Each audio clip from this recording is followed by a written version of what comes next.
So in the last class we have discussed what is a polynomial, what is the degree of a polynomial, we have discussed the classification of polynomials, and we have discussed some operations on polynomials, like how to add two polynomials, how to subtract them, how to multiply them, and how to divide two polynomials. And while we were dividing two polynomials, we have studied that degree of the remainder must always be less than the degree of divisor. This is very important point which we have illustrated in the last class. So let us continue our discussion on polynomials. So let us talk what is value of the polynomial. Value of the polynomial. Say if a polynomial f of x is given as say 3x plus 5, right? And if I ask you what is the value of this polynomial, value of f of x at x is equals to 1, this is nothing but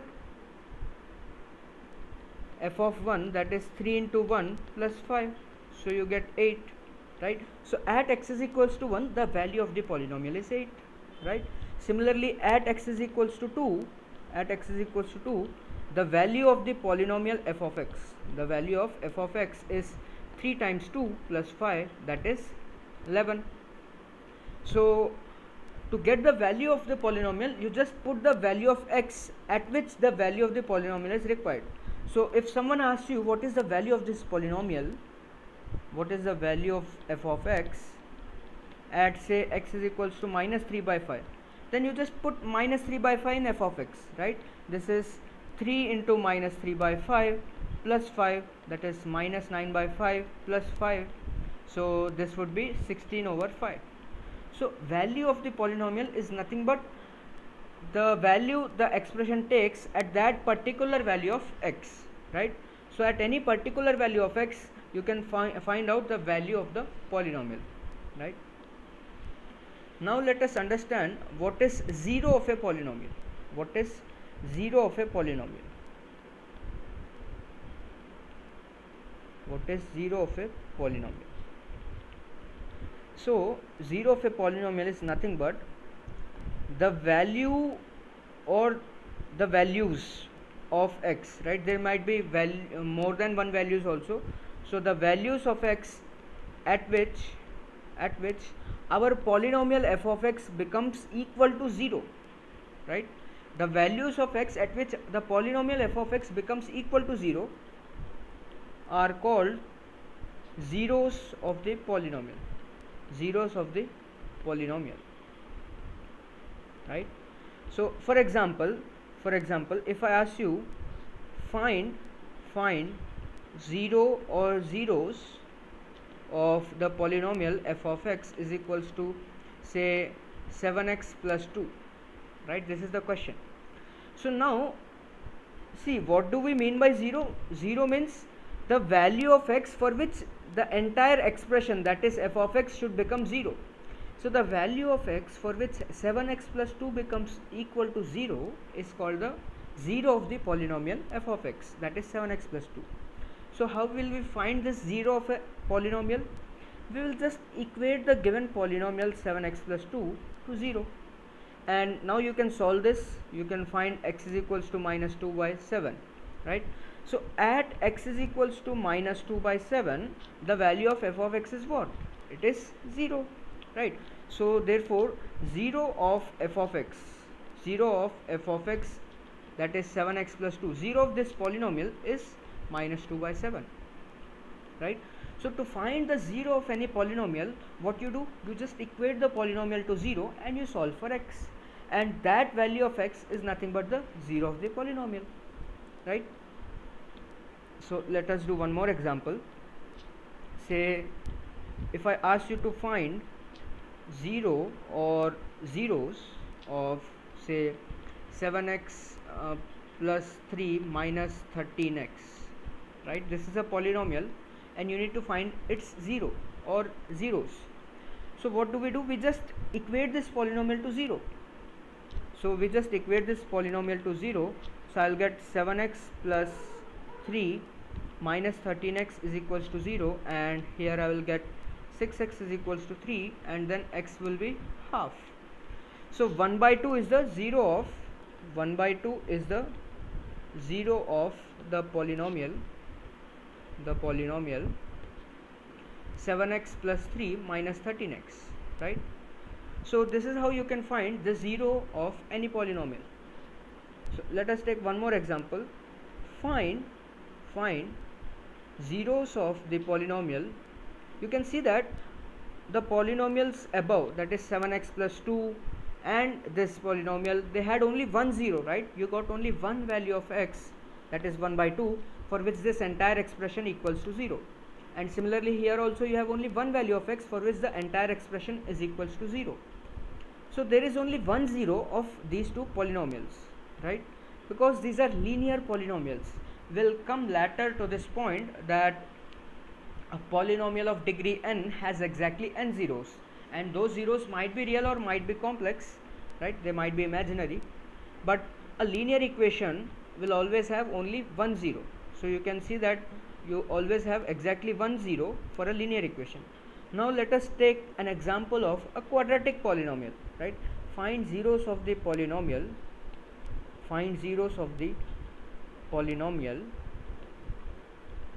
Say x square minus 5x plus 6. So this is the given polynomial, x square minus 5x plus 6, and you are asked to find its zeros.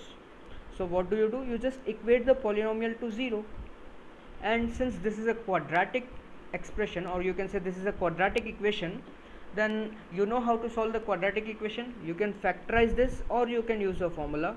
So if you factorize this, I am writing this directly, you will get x minus 2 times x minus 3 as 0, and then you will get x is equals to 2 and x is equals to 3. So you have two zeros here, right? 2 and 3. So 2 and 3 are the zeros of x square minus 5x plus 6, right? So for a quadratic polynomial you have two zeros, right? So similarly for a cubic polynomial you will have three zeros, and so on. For a 10th degree polynomial you will have 10 zeros. See, in all the examples which you have taken, the zeros were real, right? It might so happen that the zeros are imaginary. For example, if I take a polynomial, say x square plus x plus 1 is 1. This is the polynomial x square plus x plus 1, right? So find its zeros. So what will you do? You just equate the given expression to 0, that is the given polynomial to 0. And now see, you can't factorize this, so I am using the formula x is equals to minus b plus minus square root of b square minus 4ac by 2a, right? So you get x as minus 1 plus minus square root of minus 3 by 2. So it is minus 1 plus iota root 3 by 2 and minus 1 minus iota root 3 by 2. So you have two zeros here also, but these zeros are not real numbers, these are imaginary numbers. So zeros of a polynomial might be real or they might be imaginary, but one thing is for sure, that a polynomial of nth degree will have exactly n zeros, right? So now let us also try to understand what is the difference between an expression and equation. What is the difference between expression and equation? What is the difference between an expression and equation? See, for example, 3x square minus 5x plus 2, this is an expression. But if I equate it to 0, then this becomes an equation. This is an equation, right? So equation means what? You must have equals to 0 in the equation. If you don't have equals to 0, if you just have some terms which are just combined by minus and pluses, then you can call that as an expression. Whereas if you have equals to 0, then you can call this as an equation. So this is an equation, this is an expression, right? So this is a polynomial expression, this is a polynomial equation, and this is of second degree. So this is a quadratic polynomial, this is a quadratic equation. So this is a quadratic polynomial or quadratic polynomial expression, right? or you can say quadratic expression,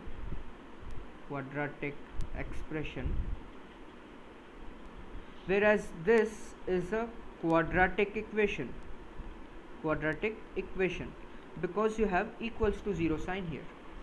And now I think the difference between expression and equation is very clear to you. Now let us also try to understand what is a root.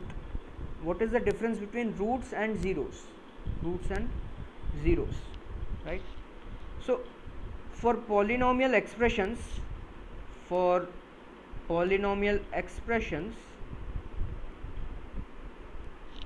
you have zeros for them, right? Whereas for polynomial equations, you have roots. I mean, the basic function of roots and zeros is same only, it's just the name given, right?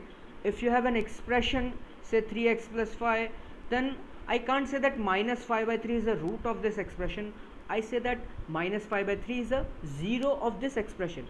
Whereas if I have an equation 3x plus 5 is equals to 0, then I say that minus 5 by 3 is the root of this equation, right? What is the root of equation? What is the root of an equation? The value of the variable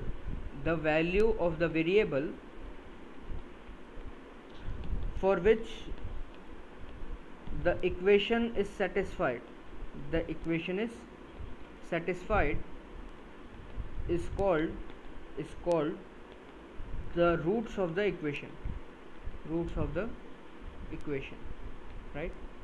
So let us take an example, say 3x plus 5. So I can say that minus 5 by 3 is a 0 of the expression 3x plus 5. Whereas I will say minus 5 by 3 is a root of the equation 3x plus 5 equals to 0. So I think now you understand what is the difference between a 0 and a root, what is the difference between an expression and an equation, right? For expressions we have zeros, for equations we have roots, right? For example 2, 3 are the zeros of the expression x square minus 5x plus 6, right? Whereas 2 and 3 are the roots of x square minus 5x plus 6 equals to 0. So since I have written this equals to 0, this is an equation, then you call 2 and 3 are the roots of this equation, because these 2 and 3 satisfies this equation. Whereas here this is just an expression, so you call 2 and 3 as the zeros of this expression, because for 2 and 3 the expression becomes 0, right? So now the difference between an expression and an equation and a root and a 0 must be very clear to you. Now let us move forward. Let us discuss what are factor theorems and remainder theorems, right? Let us discuss what are factor theorems and remainder theorems. So let us start with remainder theorem. So the point which is very important here is what we have studied in the division of polynomials. The degree of remainder is always less than the degree of divisor, right? So say a polynomial f of x is divided by a linear factor,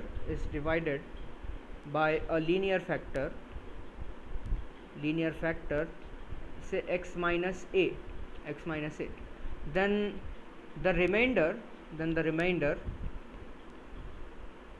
we will try to compute this, right? I am not giving you the answer. See, for instance, let us do a question, say find the remainder when, say, x power 5 minus 7x power 4 plus 3x square minus 2x plus 1 is divided by x minus 1, or say x minus 2. So if I divide this entire polynomial expression by a linear factor, by a linear expression x minus 2, then you need to find the remainder. So you can go for the routine long division method, that is, you take a polynomial here and then you just go on dividing, right? You write x power 4, you get x power 5 minus 2x power 4 minus plus this gets cancelled, and so on and so forth, and at the end you get a remainder, right? That is very much possible, you can do that, but we are trying to develop some easy way to find a remainder, right? We need not do all the way, need not do the long division all the way till the last step to get the remainder. So the basic fundamental is the same, that is, we are going to use the division algorithm. So what is division algorithm? Dividend is equals to divisor into quotient plus remainder. This is the division algorithm, right? So what is the dividend here? Here the dividend is x power 5 minus 7x power 4 plus 3x square minus 2x plus 1. This is divisor, that is x minus 2, into some quotient. So let the quotient be q of x plus remainder. Now you see that if I am dividing by x minus 2, the remainder will be constant only, right? Remainder can't be of the form x minus 3x plus 3 or something like that, because the degree of remainder is less than the degree of divisor. So remainder must be some constant. I am assuming it to be k, right? So this is a constant independent of x, right? So here the remainder is a constant, because degree of remainder is always less than degree of divisor, right? So in this case it is 1. So degree of remainder is less than 1, so degree of remainder should be 0. So the only polynomial which has a 0 degree is a constant polynomial, so this is a constant. Now you see, we have discussed that this division algorithm is this equation is valid for all values of x, right? So this is true for all values of x. We have checked it, right? We have checked for x equal to 1, 2 and so on, right? We have done an example in the previous class. We have divided two polynomials and we have verified that this is true for any value of x. That is, if I put any value of x, LHS and RHS will be equal, right? So what I am doing is put x is equals to 2 in equation number 1. So let us give this equation a name, that is equation number 1. So if you put x is equals to 2 in equation number 1, LHS will be what? Okay, let me write it directly. If you put x is equals to 2, you will get 2 power 5 minus 7 into 2 power 4 plus 3 into 2 square minus 2 into 2 plus 1. This is 2 minus 2, that is 0, right, plus k. So this is k. So you have got the value of k directly here, right? You can calculate this. 32 minus 16 into 7, that is 112. 2 square 4 3 is 12 minus 4 plus 1, and you can find this value, and that is the constant, that is the remainder, right? So instead of doing the long division entirely, you have just got the remainder in 2 steps, right? So now let us generalize it. Right? So say if f of x is divided by x minus a, right? So let the quotient be q of x and remainder be a constant k, because degree of remainder is less than degree of divisor, so the remainder will be some constant. It might be 3, 5 or 7 or something. So then I can write f of x as divisor into quotient plus remainder k, right? So you just put x is equals to a here, right? Because this equation is valid for all real x. This is valid for all x. So you put x is equals to a, then you will get f of a is equals to 0 plus k, right? So then you will get k as f of a. So the remainder is f of a, right?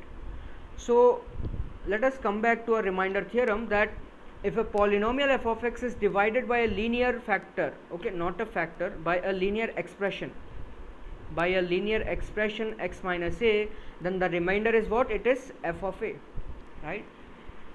So this is the usefulness of the remainder theorem. You need not do the long division entirely. You can just compute it by finding the value of f at x is equals to a, right? So let us do some examples. Say find the remainder when 2x power 4 minus 3x cube plus 5 is divided by x plus 1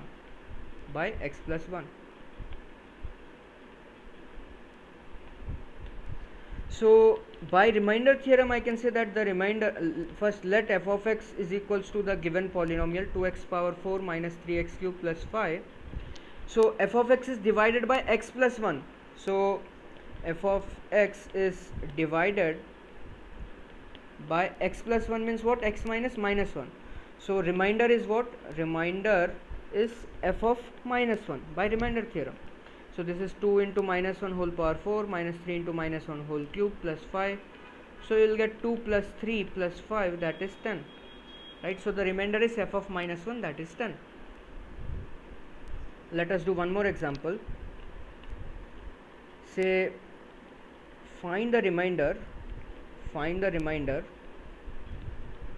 when x power 100 minus x power 81 plus 3x square plus 1 is divided by x minus 1, right? So again the remainder is nothing but f of 1. By remainder theorem the remainder is f of 1. So what is f of 1? 1 power 100 is 1 minus 1 power 81 is 1 plus 3 plus 1. So you will get 4, right? So the remainder when the polynomial f of x is divided by x minus a is just f of a, right? And we have achieved this result through the division algorithm, right? You can write f of x as x minus a times q of x plus some constant, because the remainder is a constant only because divisor is of degree 1. So then if you put x is equals to a, you will get the remainder k that equal to f of a, right? So this is the thing. And now let us also state what is a factor theorem.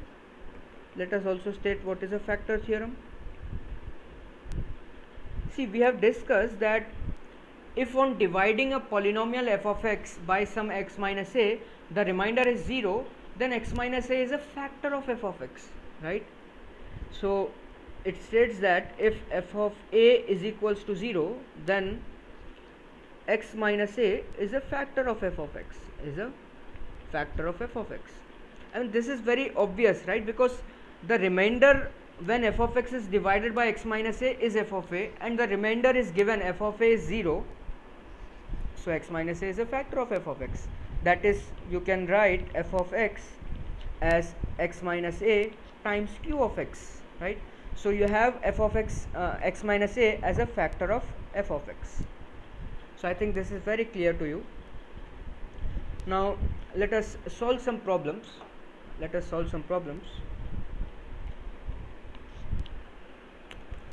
Say it is given that a polynomial p of x is x power 100 minus x power 99 plus x minus 1.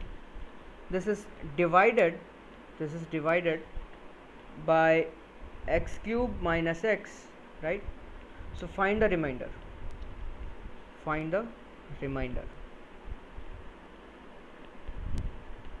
So the polynomial p of x is divided by x cube minus x. You need to find the remainder.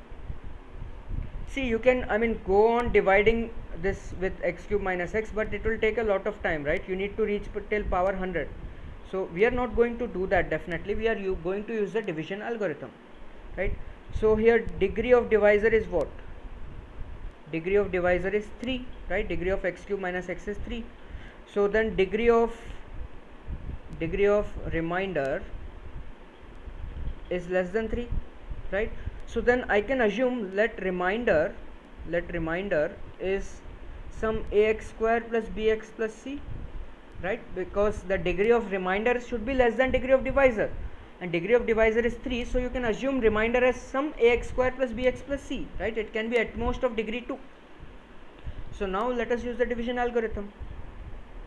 So what it says, x power 100 minus x power 99 plus x minus 1, this would be x cube minus x times some quotient q of x plus remainder ax square plus bx plus c, right? Because the degree of remainder is less than degree of divisor, we have assumed the remainder to be a quadratic form, right? So what I am doing here is I am writing x cube minus x as x into x square minus 1, and it can be further factorized x minus 1 into x plus 1 into q of x plus ax square plus bx plus c, and this is x power 100 minus x power 99 plus x minus 1, right? So now you see what I am doing is, this is equation is valid for all real x, right? So just put x is equals to 0 in equation 1, right? If you put x is equals to 0 in this equation, what will you get? LHS will be 0 minus 0 plus 0 minus 1, and here this will be 0 plus this entire thing a into 0 plus b into 0 plus c, so you will get c. So this will give you c equals to minus 1, right? So now you just put x is equals to 1. If you put x is equals to 1, you will get 1 power 100, that is 1, right? 1 power 99 is 1, and plus x is 1 minus 1, and here you will get 0, right? Because 1 minus 1 will be 0, so 0 plus this is a plus b plus c, so this will get cancelled, and you will get a plus b plus c as 0, and the value of c is minus 1, so a plus b will be 1, right? Since c is minus 1. Fine. So you got the value of a plus b as equal to 1. Now let us put x is equals to minus 1. So see why, I mean this equation is true for any real values of x, but why I am choosing x is equal to 0, 1 and minus 1 only? Because see this, if you choose x is equal to 0, this thing will be 0, right? If you choose x equal to 2, then you will get some q of x also, you will get q of 2, but how will you find the value of q of 2, right? So I want to make this entire thing 0, that's why I am choosing x is equal to 0, x equal to 1, x equal to minus 1, so that this entire thing is 0. I need not care about q of x, right? That's why I am choosing x equal to 0, 1 and minus 1. So just put x is equals to 1, you will get x equal to minus 1, you will get minus 1 whole power 100 is 1, right? Minus 1 whole power 100 minus minus 1 whole power 99 plus minus 1 minus 1, and this is 0 plus a into minus 1 whole square plus b into minus 1 plus c. So then you will get this is 1 plus 1 minus 1 as a minus b plus c, right? So this will be a minus b plus c's minus 1 equals to 0, right? This will get cancelled, so you will get a minus b equal to 1, right? So let us call this equation 2 and this as equation 3. Now if you add equation 2 plus equation 3, you will get 2a is equals to 2, and then you will get a equals to 1, right? And then you can find that b equals to 0, right? By putting the value of a equal to 1 in any of these equations, you will get b equals to 0. So now we have a equal to 1, b equal to 0, and c was minus 1, right? Yes. So then what is the remainder? Remainder r of x is ax square plus bx plus c, so that is nothing but x square minus 1. So the remainder is x square minus 1, right? So if you divide this entire polynomial by x cube minus x using the long division method also, finally in the last step you will get remainder as x square minus 1, right? So this is how you can compute the remainder. So I think that this problem is very clear to you. Now let us state some important points.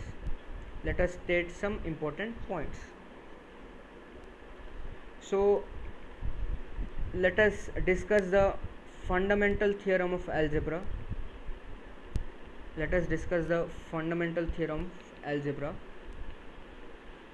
See what this fundamental theorem says is that a polynomial of degree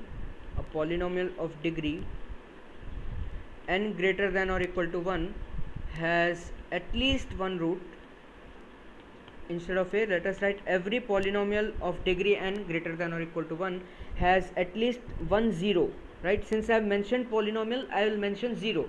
If I had mentioned an equation of degree n greater than or equal to 1 or a polynomial equation, then I will mention roots.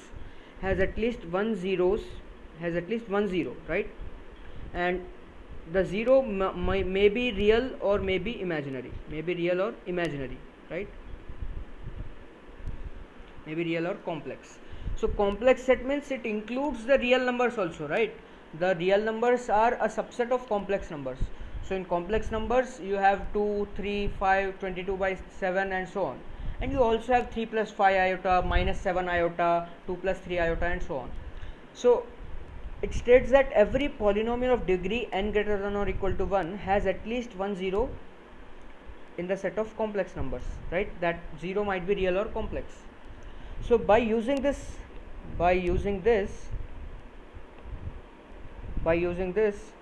we can prove that a polynomial equation of nth degree has exactly n roots,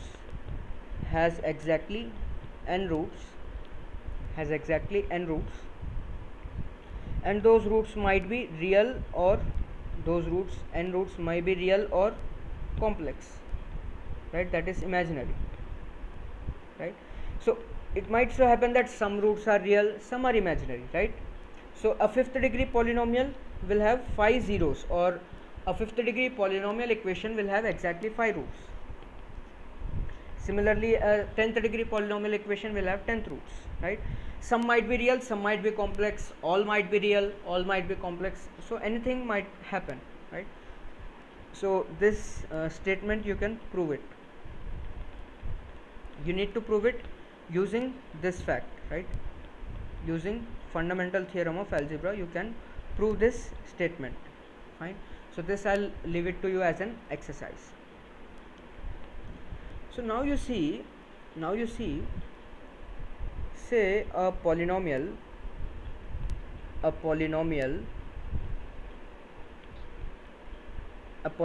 expression has, or say a polynomial expression of nth degree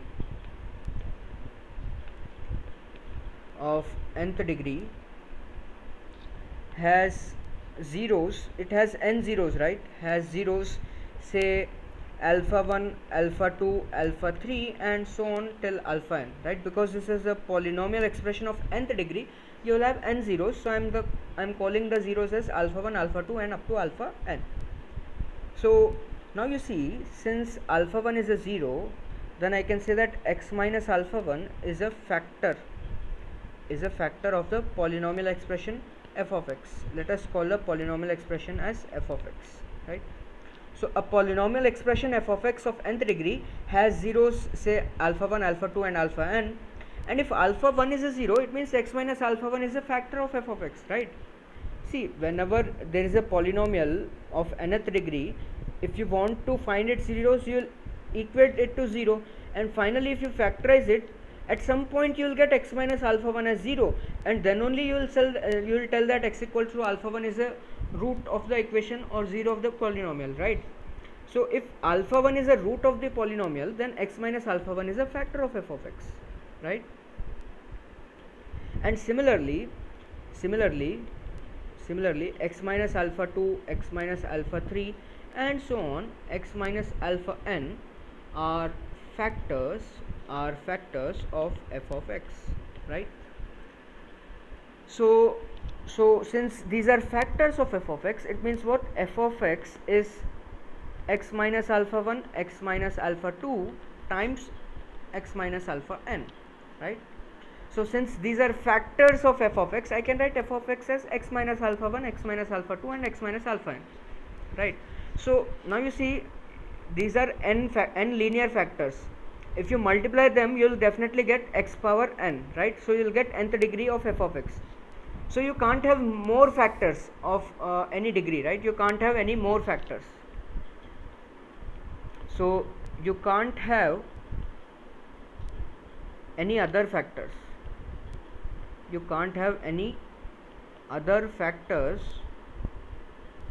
of f of x, because then the degree will be more than n, because then degree of f of x will exceed n, but degree of f of x is n only, right? So you can't have any other factors. And say here the, if you multiply the powers of if you take all x from each bracket, if you take x, you will get x power n, right? But it might so happen that the leading coefficient is not 1. Say if the leading coefficient is k, then I can write f of x as some k times x minus alpha 1, x minus alpha 2, and so on, right? So where k is a constant, so then you can say that this polynomial expression is of nth degree, and if you equate it to 0, you will get alpha 1, alpha 2, and alpha n as zeros, right? So you can take any value for k. You can take 2, 3, you can take 5 by 4, you can take minus 3 by 2, anything. For all the values of k, you will get the zeros of this polynomial as alpha 1, alpha 2, and alpha n, right? So here I will say that the leading coefficient is equal to k, right? The leading coefficient in equation 1, let us call this an equation 1. So the leading coefficient of equation 1 is k, right? So if the leading coefficient is given to you, that is 2, then you can just put k as 2, right? So what is the conclusion? If f of x is a polynomial, is a nth degree polynomial, of nth degree polynomial with leading coefficient k, and the zeros of f of x are say alpha 1, alpha 2, and so on alpha n, then f of x can be written as k times x minus alpha 1 into x minus alpha 2, and so on x minus alpha n, right? So this is true for all x, right? So this is the thing. For example, if you take f of x as x square minus 5x plus 6, we know that 2 and 3 are zeros, right? 2, 3 are zeros of f of x. So then you can write f of x as x minus 2 times x minus 3, because here the leading coefficient is 1, right? So you just write 1 here. Say for example, if I take say 2x square minus 5x and plus 2, right? This is my f of x. So if you solve this, and if you solve this and equate to 0, right? So if you equate it to 0, then you can write it as 2x minus 1 into x minus 2 equal to 0. You can factorize this and you can check it, right? So you will get x is equals to 1 by 2 comma 2, right? So 1 by 2 comma 2 are zeros of f of x, right? So then I can write f of x as x minus 1 by 2 into x minus 2, but this is not correct, right? Because the leading coefficient, if you multiply x minus half and x minus 2, the power of x square term, the coefficient of x square is 1 only, right? If you multiply these things, you will get coefficient of x square as 1, but here the coefficient of x square is 2. So you just multiply with the 2 here, right? So you just multiply with the 2 because leading coefficient of f of x is 2. Fine. So the conclusion is this, that if f of x is a polynomial of nth degree and has zeros alpha 1, alpha 2, and so on alpha n, then f of x can be written as k times x minus alpha 1, x minus alpha 2, and so on x minus alpha n. This is the conclusion, which is very important, right? So now let us solve some more questions. So it is given that p of x is a monic polynomial. Monic polynomial means what? The leading coefficient of the polynomial is 1. Monic polynomial of degree 4 of degree 4, and it is given that p of 1 is equals to 2, p of 2 is equals to 3, and p of 3 is equals to 4, and p of 4 is equals to 5, right? And it is asked find the value of p of 5, right? So p of x is a monic polynomial of degree 4. It is given p of 1 is 2, p of 2 is 3, p of 3 is 4, p of 4 is 5. You need to find the value of p of 5. So you can pause the video and try this, and the hint is that the answer is not 6, right? The answer is not 6. This is the hint. Fine. So you can pause this and you can try this. So let us try to solve this problem. So see, first thing which we can do by that method, I mean, we need not use so much of brain in this method, but this will be lengthy, right? You can assume let p of x as x power 4 plus ax cube plus bx square plus cx plus d, right? Because the leading coefficient is 1, I have just taken it as 1. So there are 4 unknowns a, b, c and d, right? So now you can put x is equals to 1, 2, 3 and 4, right? Because you know the values at 1, 2 or 3 and 4. So you will get 4 equations in 4 variables, in 4 unknowns, a, b, c and d, and then you can solve these 4 equations in 4 unknowns a, b, c, d to get the values of a, b, c and d, and then you will get the polynomial. But this will be very lengthy process, right? Because see, we have solved 3 equations in 3 variables, but 4 equations in 4 variables, it might be a little bit lengthy process, but you will definitely get the answer. So let us try to look some efficient way of doing this, right?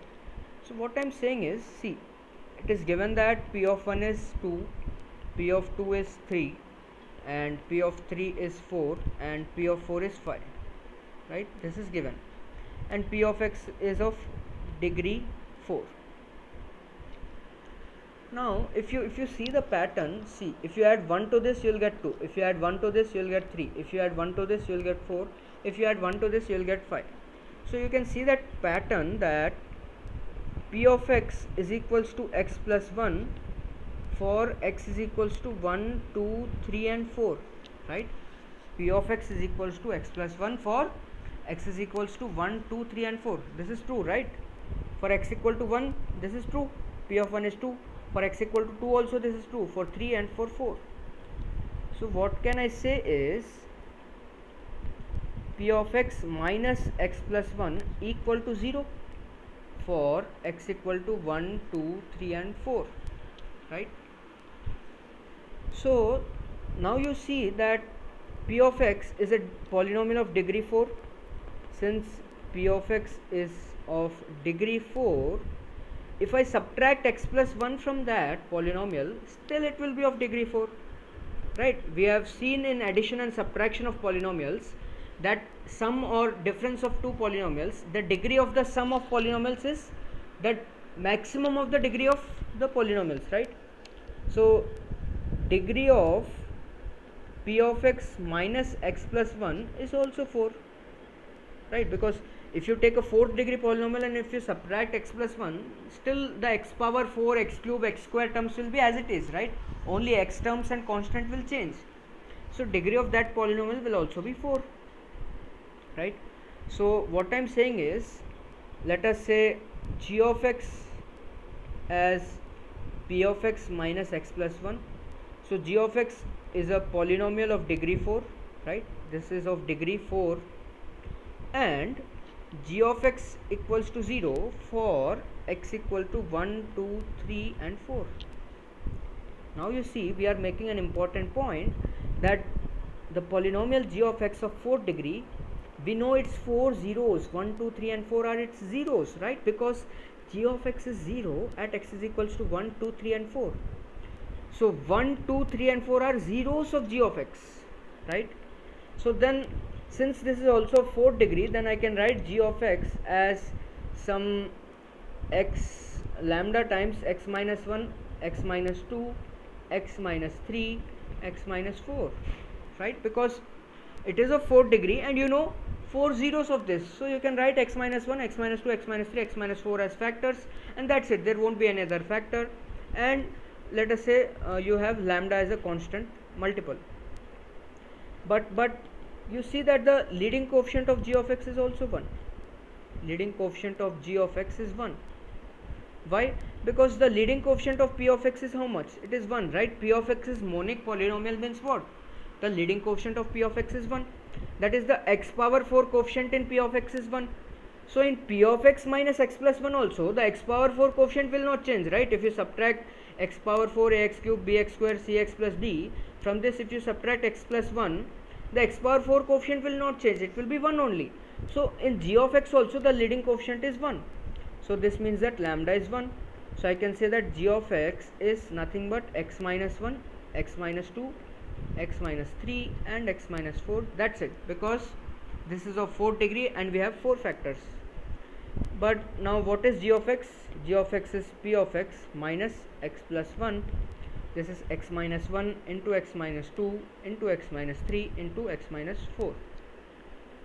So then I can write p of x as x minus 1 into x minus 2 into x minus 3 into x minus 4 plus x plus 1, right?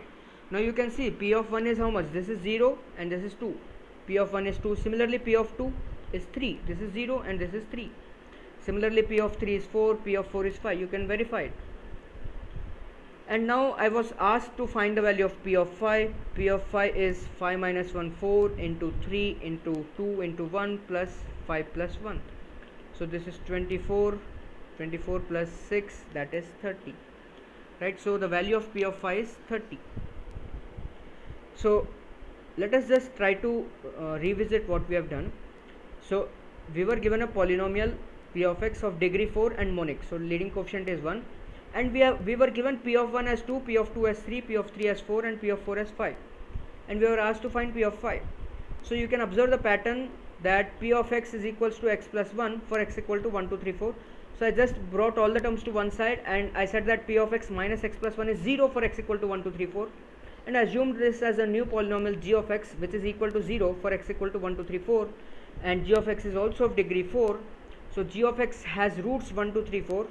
So g of x has factors x minus 1, x minus 2, x minus 3 and x minus 4. And the leading coefficient of g of x is also 1. So I wrote g of x as x minus 1, x minus 2, x minus 3 and x minus 4. And then I replaced g of x with p of x minus x plus 1. So this is how you can do it easily, right? So I hope that this is clear to you. So let us just do one more question on this. So it is given that p of x is a polynomial. P of x is a polynomial of degree 5 with leading coefficient 3, and it is given that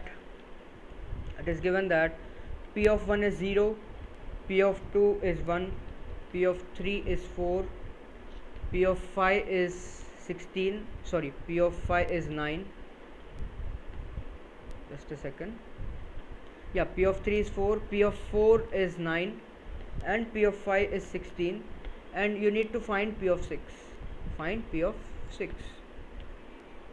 So you can pause the video and you can try this and then you can come back to see the solution. See, p of x is a polynomial of degree 5. Now if you observe this pattern, you can see that this is 1 square, this is 2 square, this is 3 square, this is 4 square, right? So I can say that p of x is x minus 1 whole square for x equal to 1, 2, 3, 4 and 5, right? For 1 this is 1 minus 1 whole square 0, for 2 this is 2 minus 1 whole square 1, for 3 this is 3 minus 1 whole square 4, for 4 this is 4 minus 1 whole square 9, and for 5 this is 5 minus 1 whole square 16. So p of x is x minus 1 whole square for x equal to this. So I can say that p of x minus 1 whole square equal to 0 for x equal to 1, 2, 3, 4 and 5. And this is also a new polynomial g of x, and this is also of degree 5, and this is also of leading coefficient 3. Leading coefficient 3, right? So g of x equal to 0 for x equal to 1, 2, 3, 4 and 5, and this is of fifth degree. So I can write g of x as say x minus 1, x minus 2, x minus 3, x minus 4 into x minus 5, and since the leading coefficient of g of x is 3, I just wrote 3 here, right? Why the leading coefficient of g of x is 3? Because this is p of x minus 1 whole cube, and leading coefficient of p of x is 3. So leading coefficient is x power 5 coefficient, right? So you'll have 3x power 5 here, and something x power 4, something x cube, and so on. And if you subtract x minus 1 whole square from p of x, this x power 5, x power 4, x cube terms won't get affected. So this will be as it is, right? So leading coefficient of g of x is also 3 and its degree is 5. So I wrote g of x as 3 into x minus 1, x minus 2, x minus 3, x minus 4, x minus 5. Now this is nothing but p of x minus x minus 1 whole square is this entire thing. So p of x is 3 into x minus 1, x minus 2, x minus 3, x minus 4, x minus 5 and plus x minus 1 whole square. So then you want p of 6. So this is 3 times, this is 5, 4, 3, 2, 1 plus 6 minus 1, this is 5 square, and then this will be 3 times 120 plus 25. So this is 360 plus 25, so this is 385. So the value of p of 6 is 385, right? So this is how you can solve the problem, right? So the main concept was that the degree of g of x is same as degree of p of x, because you are subtracting x minus 1 whole square, and leading coefficient is also same. And I mean, this is the key. What is the key? That a polynomial f of x of nth degree has zeros alpha 1, alpha 2, so on alpha n. Then you can write f of x as k times x minus alpha 1, x minus alpha 2, so on x minus alpha 1, alpha n, where k is the leading coefficient, right? So I think that the theory and the problems which we have discussed in today's class is very clear to you. If you have any doubts, then you can ask me, and I'll send you the assignment in the group.